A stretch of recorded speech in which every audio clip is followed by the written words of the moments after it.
Shalom, selamat pagi saudaraku. Renungan Suara Kebenaran 23 April 2024 dengan tema Penyembah yang Benar. Ketika kita hidup dalam kekudusan setiap hari, dalam penghayatan akan kehadiran Allah, itulah Kristen yang benar saudaraku. Itu tujuan menjadi umat pilihan. Jadi betapa naifnya kalau orang merasa sudah menjadi Kristen hanya karena ke gereja atau aktif dalam kegiatan. Dan kegiatan itu memberi nilai pada dirinya, apakah sebagai aktivis, pelayan jemaat, atau pendeta. Jangan tertipu oleh konsep yang salah tersebut. Ironisnya ini sudah berlangsung selama puluhan bahkan ratusan tahun. Banyak orang Kristen yang sesat. Mereka merasa Kristen karena ke gereja. Lalu gereja dibuat semacam liturgi seremonial yang mewah, yang agung, yang hikmat. Pendeta pakai pakaian khusus, mimbar dihiasi dengan begitu rupanya. Saudaraku, itu bukan nilai yang utama sebetulnya di dalam kekristenan. Bukan juga karena hikmatnya lagu penyembahan atau hingar-bingarnya lagu praise pujian. Bukan di situ. Ibadah kita adalah perbuatan baik kita yang tidak bercacat, tidak bercela sesungguhnya. Itu yang namanya menyembah Allah dalam roh dan kebenaran. Kita harus melakukan pembaruan pikiran yang boleh saya katakan cara berpikir kita yang benar, saudaraku. Jadi kalau Alkitab berkata berdoa tiada berkeputusan, itu bukan berarti kita masuk ruangan doa terus berlutut tiada henti selama 3 jam, 4 jam terus. Bukan begitu. Tidak salah berdoa berjam-jam, tidak salah. Tetapi berdoa tiada berkeputusan artinya adalah setiap saat kita selalu ada di hadapan Tuhan. Setiap saat kita berlutut, duduk dekat kaki Tuhan 24 jam sehari. Maka tidak ada kehidupan yang lebih indah dari kehidupan seseorang yang menghayati kehadiran Allah. Selalu di hadirat Tuhan. Sebab ketika seseorang hidup di hadirat Tuhan, ia termotivasi untuk hidup tidak bercacat, tidak bercela. Membangun ibadah yang benar, menyembah Allah dalam roh dan kebenaran. Aspek lainnya, saudaraku, keindahan dunia menjadi pudar di mata kita. Segala sesuatu yang di sekitar kita menjadi gugur di hadapan Tuhan. Inilah yang Tuhan kehendaki. Saudaraku, menyembah itu dalam bahasa aslinya proskuneo, artinya memberi nilai tinggi kepada Tuhan. Kapan kita memberi nilai tinggi kepada Tuhan? Setiap saat, 24 jam saudaraku. Harus. Karena cara kita memandang hidup, cara kita memandang dunia, cara kita memandang segala sesuatu, itu sikap menyembah kita. Sikap menyembah bukan hanya 5-10 menit waktu kita menyanyi. Menyembah itu bukan satu titik, melainkan garis yang panjang tiada henti, saudaraku. Maka hayati Tuhan dimanapun engkau berada. Jaga perasaan dan pikiranmu. Jangan sembarangan. Jaga mulutmu. Jangan ada kata yang sia-sia. Jaga perilakumu. Tidak boleh ada kesombongan yang terselubung. Tidak boleh ada ketidaktulusan. Semua harus bersih. Baru kita bisa mengerti apa artinya bersekutu dengan Tuhan.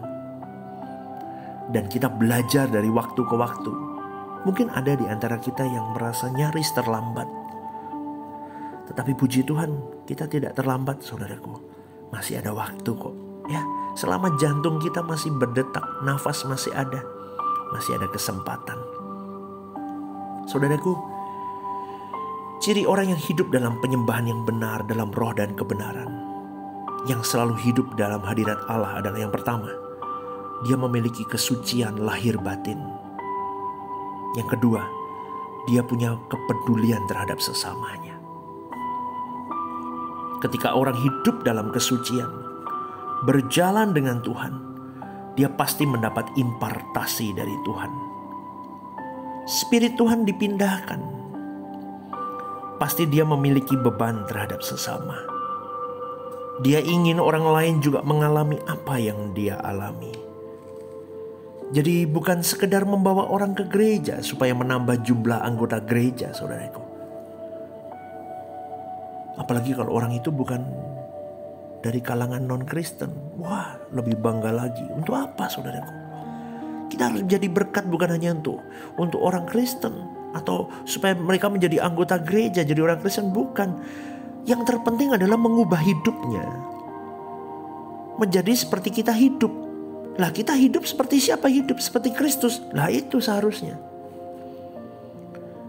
Stephen Lim harus mati supaya Kristus bisa hidup di dalam hidup Stephen Lim. Sama dengan Anda. Jadi saudaraku, kita harus menampilkan model prototipe kehidupan Kristus. Kita harus menampilkan prototipe anak-anak Allah. Maka firman Tuhan mengatakan, pergilah jadikanlah semua bangsa muridku. Sebenarnya dimanapun kita berada, secara otomatis kita menggarami, saudaraku.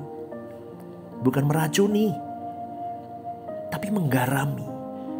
Kristen itu jadi garam, bukan jadi racun, saudaraku. Tetapi banyak kekristenan yang menjadi racun. Racun untuk sesamanya, akhirnya berantakan itu. Coba kalau Anda dan saya tidak benar-benar takut akan Tuhan, tidak menjaga kekudusan lidah, kekudusan hati, kekudusan pikiran. Ada teman Anda curhat tentang keluarganya atau tentang pekerjaannya.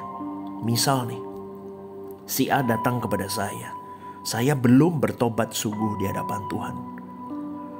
Dia mengeluh tentang pekerjaannya. Saya bisa berkata, ngapain kerja di tempat begitu? Keluar aja. Percuma punya pimpinan seperti itu. Misal, saudaraku. Mulut jahat saya berkata begitu. Kemudian orang itu yang mendengarkan kata-kata saya, dia keluar dari pekerjaannya. Dan ternyata dia tidak mendapatkan pekerjaan. Istri, anak-anaknya terlantar karena dia tidak dapat pekerjaan. Betapa jahatnya saya, saudaraku. Hati-hati, saudaraku. Maka dari itu saya selalu berkata, seringkali tanpa kita sadari kita tidak menggarami orang, tapi kita meracuni orang. Di pelayanan kita bisa berkata, ngapain melayani? Gereja kumpulan orang-orang munafik, ngapain pelayanan di situ? Ngapain? Saudaraku, di dalam gereja, di luar gereja banyak orang munafik. Betul, tetapi di gereja kita dibentuk bersama. Diproses bersama, manusia menajamkan manusia. Tidak bisa di skip di situ. Maka banyak orang berkata, udah gak usah ke gereja, gak mau ketemu sama orang-orang munafik.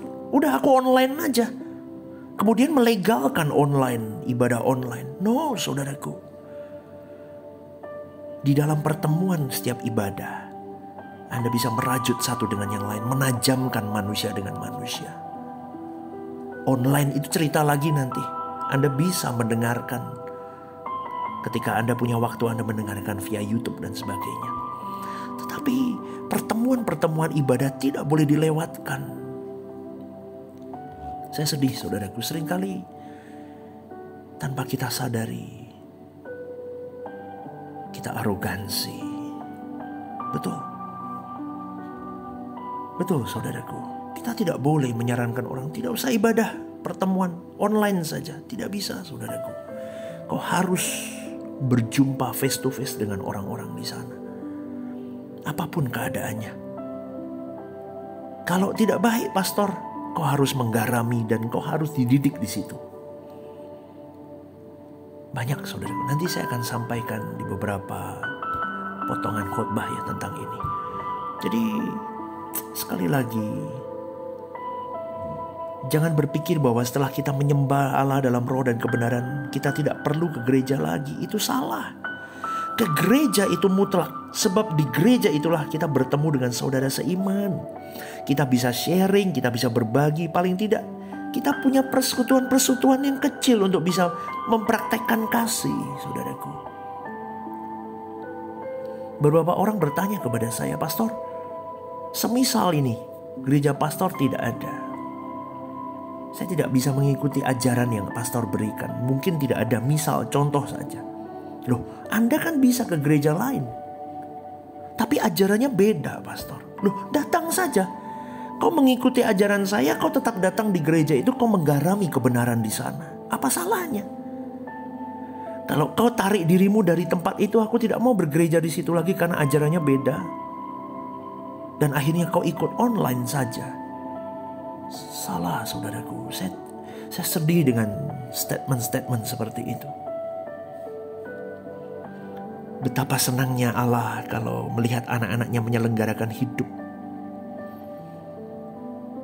memadu kasih satu dengan yang lain. Betul kan, saudaraku?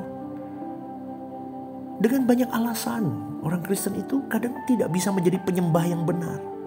Aku gak mau, pastor, pendetaku, gembalaku begini, dan begini.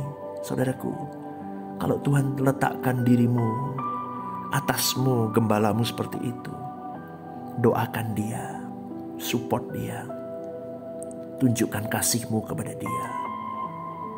Melalui dirimu mungkin dia bisa berubah. Jangan kau serang, jangan kau sudutkan dia. Dia mungkin sedang berproses juga. Anda juga diproses juga. Jadi itulah yang mau saya berikan kepada saudara-saudari. Kristen itu menggarami bukan meracuni, saudaraku. Jadi hanya orang yang mengenakan kehidupan Kristus yang disebut sebagai penyembah-penyembah yang benar. Kata menyembah dalam bahasa Ibrani-nya adalah sakah. Artinya menundukkan diri atau tunduk. Kalau di Israel, saudaraku, menundukkan diri itu bisa meletakkan kepala di antara kedua kakinya yang ditekuk. Berlutut menundukkan kepala. Tetapi juga ada yang menundukkan badan 45 derajat. Biasanya untuk Tuhan. Hidungnya sampai mencium tanah di antara dua lututnya. Maka orang yang menyembah Allah dalam roh dan kebenaran, pasti hidupnya sepanjang waktu dalam ketertundukan dengan Allah. Tidak mungkin ibadah yang benar dilakukan tanpa kasih. Kasih, saudaraku. Garis bawahi, Kristen itu kasih.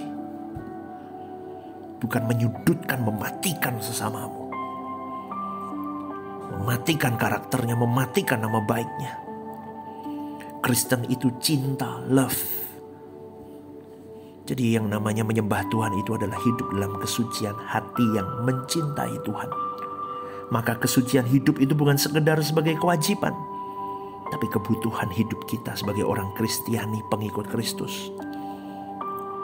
Itulah yang menjadi kesukaan Tuhan. Coba renungkan ini, saudaraku. Hiduplah di dalam ibadah yang sejati, bukan yang liturgis semata. Selamat pagi, Tuhan memberkati.